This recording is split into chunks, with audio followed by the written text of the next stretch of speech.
लेकिन यहाँ पर अगर पीर पैगंबर के ऊपर अपमान होता है तो देखिए एक बहुत कई बार हम सोचते हैं, इस बात को सोचना भी चाहिए देश की जनता को कि अगर कोई यही घटना कोई हिंदू देवी देवताओं को कह देता तो अब तक उसका घर भी बुलडोज़र से टूट गया होता। लेकिन ये काम एक हिंदू संगठन के किसी धार्मिक गुरु जो बनता है अपने आप को मुस्लिम समुदाय को टारगेट करने के लिए, क्योंकि सियासत उनकी धर्म के आधार पर बनी है। आज उनका अस्तित्व है ना तो वो मुस्लिमों के खिलाफ बोलकर ही है। अगर वो बोलना बंद कर देंगे मुसलमानों के खिलाफ तो उन्हें कोई पूछने वाला कुत्ता भी ना पूछे। शासन ये कह रहा है कि भाई नहीं मिल रहा तो आप एक काम कीजिए ना, पहुंचिए ना यति नरसिंहानंद के घर पे पहुंचिए, घर चला दिए बुलडोजर से। क्यों नहीं चलाते? क्यों? क्योंकि वो हिंदू नेता, हिंदू समाज का वो गुरु बना पड़ा है तो इसलिए आप उसका घर नहीं बुलडोज करेंगे। लेकिन यही घटना अगर किसी मुसलमान ने कर दी होती तब पूरे कुनबे का आप घर तोड़ देते। किसी भी मस्जिद के पास जाते हैं ये लोग, कुछ लोग होते हैं कि जाति खासकर एक जाति विशेष के लोग होते हैं और सवर्ण जाति के लोग वहाँ जाते हैं। जाने के बाद वहाँ पर देखते हैं, हाय हल्ला करते हैं। जो कार्य पहले पुलिस की जिम्मेदारी, संविधान इस देश में संविधान जो देता है वो कार्रवाई करने का अधिकार देता है पुलिस को, न्याय व्यवस्था और न्यायालय को। लेकिन यहाँ पे कुछ अराजक तत्वों ने अपने आप को प्रशासन से भी अपने आप को ऊपर मान लिया है, सरकार से भी ऊपर मान लिया और न्यायालय से भी ऊपर मान लिया। ये फैसला तो अब संविधान से भी अपने आप को ऊपर माना हुआ। अब फैसला देश के न्यायालयों को करना पड़ेगा कि वो बड़े हैं या ये लोग बड़े हैं। SC, ST, OBC और माइनॉरिटीज़ इनको एक आना होगा। जब मुस्लिम समाज सड़कों पे उतरता है ये लोग उन्हें आतंकवादी बता के या कुछ चीज़ कह के प्रोपगेंडा एक फैला देते हैं। लेकिन अगर वहीं पर उनके साथ अगर दलित समाज के नीले झंडे भी साथ खड़े हो जाए तो क्या उनकी औकात है बोलने की? अगर मुस्लिम समाज उत्तर प्रदेश में एक तरफा वोट करके 4 बार बहन जी को अगर मुख्यमंत्री बनवा सकता है तो क्या दिल्ली का मुख्यमंत्री एक मुसलमान नहीं बन सकता?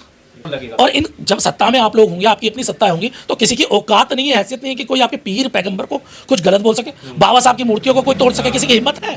तो आज दलितों का और मुसलमानों का जो पिछड़ेपन का कारण है वो कहीं ना कहीं राजनीतिक तौर पे कमजोर होने का मुख्य कारण है। धर्म के नाम पर देश में उन्माद फैलाया जा रहा है। आए दिन नफरती वीडियो सामने आते हैं। सवाल ये है कि संविधान जब सबको समानता का अधिकार देता है तो फिर सरकारों के बीच ये संविधान की बात जो है लागू क्यों नहीं होती है। हाल ही में यति नरसिंहानंद नाम के एक शख्स ने पैगंबर मोहम्मद में आपत्तिजनक शब्द बोले, जिसके बाद देश भर में विरोध प्रदर्शन हुआ। और अब गाजियाबाद पुलिस का ये स्टेटमेंट है एक रिपोर्ट के मुताबिक कि अभी भी यति नरसिंहानंद की गिरफ्तारी नहीं हुई है और उनको नहीं पता कि यति नरसिंहानंद कहां पर है। अब सवाल इस बात का है कि इतनी सारी शिकायत होने के बावजूद FIR तो दर्ज हो गई लेकिन गिरफ्तारी नहीं हुई है। सवाल ये भी है बहुत सारे प्रोटेस्ट होने के बावजूद भी अगर ये हालात हैं तो फिर स्थिति सुधरेगी कैसे। हमारे साथ सरदार बलविंदर जी हैं जो कि सामाजिक मुद्दों पर बेबाकी से बात रखते हैं। सर, आपने सुना कि किस तरह से बयान दिया गया, नबी की शान में गुस्ताखी हुई, तो इतने सारे विरोध प्रदर्शन हुए, FIR हो गई लेकिन गिरफ्तारी नहीं होती है। वहीं योगी आदित्यनाथ जी का एक बयान आता है कि किसी भी धार्मिक गुरु को, देवी देवताओं को अपमानित करने वाले शख्स को नहीं बख्शा जाएगा, फिर उसके बावजूद भी कार्रवाई नहीं होती है। सर्वप्रथम आपके दर्शकों क्रांतिकारी जय भीम। और इसमें देखिए कथनी और करनी में बड़ा अंतर है। हम बार बार ये उम्मीद कर रहे हैं उन लोगों से जिन्होंने धर्म की सियासत के बलबूते पर अपनी सत्ता पाई है। आप सोच रहे हैं कि योगी आदित्यनाथ आपको न्याय दिलाएगा, वो पॉसिबल नहीं है। क्योंकि वो बार बार मंचों से कहते हैं मैं एक धर्म का व्यक्ति हूँ और एक धर्म का गुरु भी हूँ। वो बार बार ये कहते हैं। इस देश का संविधान तो ये कहता है कि किसी भी व्यक्ति का अगर अपमान किया जाएगा तो उस पर कार्रवाई होगी। लेकिन यहाँ पर अगर पीर पैगंबर के ऊपर अपमान होता है तो देखिए एक बहुत कई बार हम सोचते हैं, इस बात को सोचना भी चाहिए देश की जनता को कि अगर कोई यही घटना कोई हिंदू देवी देवताओं को कह देता तो अब तक उसका घर भी बुलडोज़र से टूट गया होता। लेकिन ये काम एक हिंदू संगठन के किसी धार्मिक गुरु जो बनता है अपने आप को 2 कौड़ी का, जिसे मैं बार बार कहता हूँ, 2 कौड़ी के ऐसे बहुत सारे धार्मिक गुरु हैं जो बड़ी बड़ी बातें तो कहते हैं लेकिन उसके बाद कुछ कर नहीं पाते। तो वो ऐसी अपनी भाषा शैली दिखाते हैं और दिखाने के बाद मुस्लिम समुदाय को टारगेट करने के लिए, क्योंकि सियासत उनकी धर्म के आधार पर बनी है। आज उनका अस्तित्व है ना तो वो मुस्लिमों के खिलाफ बोलकर ही है। अगर वो बोलना बंद कर देंगे मुसलमानों के खिलाफ तो उन्हें कोई पूछने वाला कुत्ता भी ना पूछे। तो उनकी स्थिति ऐसी है।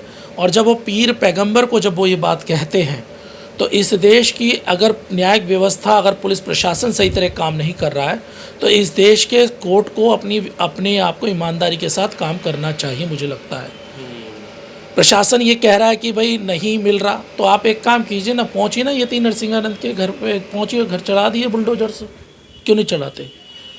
क्यों? क्योंकि वो हिंदू नेता, हिंदू समाज का वो गुरु बना पड़ा है, तो इसलिए आप उसका घर नहीं बुलडोज करेंगे। लेकिन यही घटना अगर किसी मुसलमान ने कर दी होती तब पूरे कुनबे का आप घर तोड़ देते। सवाल तो ये बनता है ना, इस देश में न्यायिक व्यवस्था चलनी चाहिए इस देश के संविधान पर, लेकिन चल रही है मनुस्मृति के आधार पर, जहाँ पे ब्राह्मण कितना बड़ा भी पापी क्यों ना हो जाए, लेकिन वो पापी नहीं कहलाएगा, उसके ऊपर कोई अपराध साबित नहीं होगा, यानी ब्राह्मण को कभी गिल्टी नहीं माना जाएगा। लेकिन अगर यही काम कोई अन्य दूसरा धर्म या पक्ष कर ले तो इस देश के लिए, पूरा इस देश के भाईचारे की अखंडता, जो खंड करने की बात आ जाएगी, यानी उसे तोड़ने की बात आ जाएगी। और ये सवाल बार बार बनना चाहिए कि भाई क्यों अब तक नहीं हुआ। और मुझे लगता है कहीं ना कहीं कोर्ट को संज्ञान लेते हुए, न्यायालयों को संज्ञान में लेते हुए पुलिस को नोटिस जारी करना चाहिए, क्यों नहीं अब तक गिरफ्तारी हो सकी उस व्यक्ति की। पर धर्म के नाम पर जिस तरह के बयान हैं वो पहले तो सिर्फ मुसलमानों तक सीमित थे, लेकिन अब पीर पैगंबर तक ये चीज़ें जा रही हैं, धार्मिक स्थलों तक जा रही हैं, मस्जिद के बाहर जो है अपना उन्माद फैलाना, कुछ भी कर देना, दरगाहों को निशाना बनाना, तो ये स्थिति तो लगातार बढ़ रही है। देखिए ये वही हाल है जब हम बात करते हैं इतिहास की, तो जैसे दलितों को किया गया था, क्योंकि मैं आपको इसलिए जोड़ के बता रहा हूँ क्योंकि दलितों को जब दोयम दर्जे का एक नागरिक बनाया गया, अछूत बनाया गया, तो उससे पहले उनके सारे अधिकार छीन लिए गए, और सारे अधिकार छीनने के बाद उन्हें अछूत बना दिया गया। आज क्या हो रहा है, किसी भी मस्जिद के पास जाते हैं ये लोग, कुछ लोग होते हैं कि जाति, खासकर एक जाति विशेष के लोग होते हैं, सवर्ण जाति के लोग होते हैं, वहाँ पहुँचते हैं। सनातनी कहने की बात है, सनातनी वनातनी कुछ नहीं होते, ये सवर्ण जाति के लोग हैं। अगर उनकी कास्ट पूछ लो तो सारे सवर्ण होंगे, और सवर्ण जाति के लोग वहाँ जाते हैं, जाने के बाद वहाँ पर देखते हैं, हाय हल्ला करते हैं। जो कार्य पहले पुलिस की जिम्मेदारी, संविधान, इस देश में संविधान जो देता है वो कार्रवाई करने का अधिकार देता है पुलिस को, न्याय व्यवस्था और न्यायालय को। लेकिन यहाँ पे कुछ अराजक तत्वों ने अपने आप को प्रशासन से भी अपने आप को ऊपर मान लिया है, सरकार से भी ऊपर मान लिया और न्यायालय से भी ऊपर मान लिया। ये फैसला तो अब संविधान से भी अपने आप को ऊपर माना हुआ है। अब फैसला देश के न्यायालयों को करना पड़ेगा कि वो बड़े हैं या ये लोग बड़े हैं, क्योंकि फैसला होना चाहिए था कि जैसे आरोप लगा तो आरोप लगने के बाद पुलिस केस दर्ज करेगी, दर्ज करने के बाद कोर्ट में जाएंगे, कोर्ट में केस फाइनल रिजल्ट आएगा, परिणाम आएगा। लेकिन हो क्या रहा है अब कि अब सीधा लोग जाते हैं, सीधा आकर फाइनली सीधा हमला कर देते हैं, यानी तोड़फोड़ खुद कर देते हैं, लोगों की खुद गिरफ्तार पकड़ के पूछ लेते हैं कि भाई ये होगा नहीं होगा। यार तुम्हारी हैसियत क्या, तुम्हारी औकात क्या? ऐसे अगर हर बंदे ने अगर इसी तरीके से अपनी कार्रवाई शुरू कर दी तो सोचिए आपका क्या होगा। इस देश का अगर बहुजन समाज ईमानदारी के साथ खड़ा हो गया और सब सवर्णों को पकड़ना शुरू कर दिया तो क्या होगा, आप बताइए। और कहीं ना कहीं इसके लिए मैं एक दोषी मानता हूँ, मैं भी मानता हूँ कि कहीं ना कहीं अपने लोग भी दोषी हैं, क्योंकि वो ढंग के लीडर पैदा नहीं कर रहे हैं। अगर आज उनके अपने ढंग के लीडर पैदा होते तो क्या ये स्थिति बनती? अगर संसद विधानसभा में, अगर उनके लोकसभा में उनके अपने लोग होते तो क्या ये स्थिति पैदा होती? सवाल तो ये भी बनता है ना। इशू क्या है कि जब आप अपना मत का सही प्रयोग सही समय पे नहीं करोगे तो ऐसी अराजक ताकतें पैदा होंगी ही। अगर आपको ये समझना होगा आपके साथ आपके दुख में कौन खड़ा है, ये सबसे इंपॉर्टेंट चीज़ है। भाई ऐसे तो सुख में तो शादी ब्याह में तो आपके 500 रिश्तेदार भी साथ आ जाते हैं, 100-150 पड़ोस के लोग भी आ जाते हैं, लेकिन वो सारे के सारे दुख में तो नहीं आते ना। तो आपको जब अपना राजनीतिक विकल्प बनाना हो तो ऐसे लोगों को बनाना पड़ेगा, क्योंकि ये अधिकार आपको देगा संसद, विधानसभा, ये अधिकार वो देगी, प्रशासन की ताकत आपको वो देगी। तो वहाँ पे अगर आपके अपने ईमानदार और सच्चे लोग नहीं हैं तो ऐसी स्थिति में ऐसे अराजक तत्व हमेशा हावी रहेंगे। आज वो इसलिए हावी है क्योंकि उनके लोग सत्ता में और आपके लोग सत्ता में नहीं है। अगर हम बात करें मुस्लिम समाज के तो कितने लीडर हैं? हाँ। बहुजन समाज के, अगर दलित समाज की बात करें 1-2 लीडर हैं, लेकिन वो अंदर सत्ता में नहीं है। तो आज दलितों का और मुसलमानों का जो पिछड़ेपन का कारण है वो कहीं ना कहीं राजनीतिक तौर पे कमज़ोर होने का मुख्य कारण है। और इस बात को चाहे मुस्लिम समुदाय हो या हमारा दलित समाज हो, उसे समझना होगा। अपने नोट की कीमत को 5 किलो आटे के साथ मत तोलिए, क्योंकि आपके आज के 5 किलो से 5 किलो आप भीख में ले तो सकते हैं, लेकिन जब उसी बच्चे, आपके ही बच्चे की लाश आपके मार दिया जाएगा ऐसे विरोध प्रदर्शनों में आपके बच्चों को मार दिया जाएगा, तो क्या 5 किलो का वजन ज़्यादा भारी होगा या आपके बच्चे की लाश आपके कंधे पे भारी ज़्यादा होगी? बहुत बड़ी बात आपने की, सही बात। तो ये बात हमारे लोगों को समझनी होगी। अपनी जो मैं बार बार कहता हूँ, जो बहुजन समाज की एकता है, SC, ST, OBC और माइनॉरिटीज़, इनको एक आना होगा। अभी OBC समाज पूर्ण रूप से नहीं आया है। OBC समाज की कुछ जातियां इस बात को एग्री करने लगी कि हम बहुजन समाज का अभिन्न अंग हैं। बहुत से हिंदू कट्टर हिंदू थे, अब बहुत सारे लोग बदल रहे हैं। लेकिन एक बात, इस बात को समझना होगा कि कहीं ना कहीं दलित समाज और मुस्लिम समाज तो इस बात को जानता है।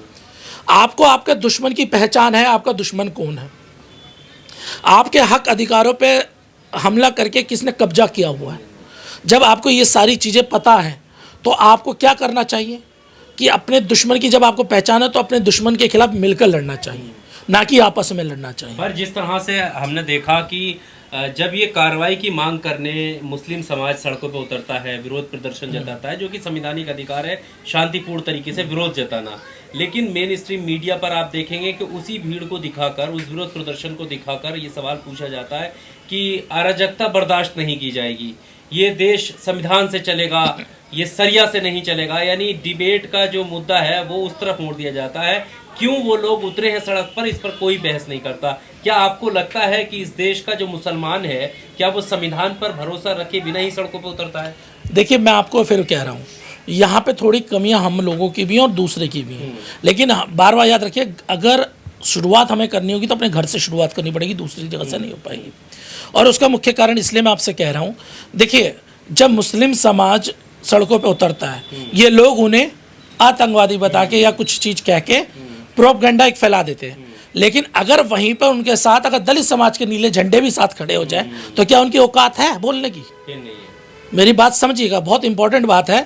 अगर देश का बहुजन समाज में दलित और मुस्लिम समाज एक साथ आ जाए और अगर वहाँ पे हरे झंडे जो मुस्लिम समुदाय की पहचान है, वहीं पर नीले झंडे जो दलितों की पहचान है, अगर एक साथ उस सड़क पे आ जाएं एक दूसरे के हक अधिकार के लिए, तो आपको लगता है कि किसी की हिम्मत है कि आपको आतंकवादी है वो बोल सके? भाई, तब पूरा दलित समाज आपके साथ खड़ा हो। इसके लिए आप लोग, मैं बार बार कहता हूँ, जो मुस्लिम समुदाय और दलित समाज के लीडर साहब हैं, इन्हें आपस में चर्चा करनी होगी। हो क्या रहा है, मैंने अभी तक पिछले कुछ समय में जब मैं मुस्लिम समाज के पास गया और दलित समाज के साथियों के पास मैं लगातार मीटिंग कर रहा हूँ, अपने समाज के साथ मीटिंग कर रहा हूँ, तो एक बात निकल कर आई, हम लोग एक होने की बात तो करते हैं लेकिन एक दूसरे के साथ खड़े नहीं होते। हम चाहते एक दूसरे का वोट हमें ट्रांसफ़र हो, लेकिन हम कभी भी एक दूसरे के दुख में साथ खड़े नहीं होते।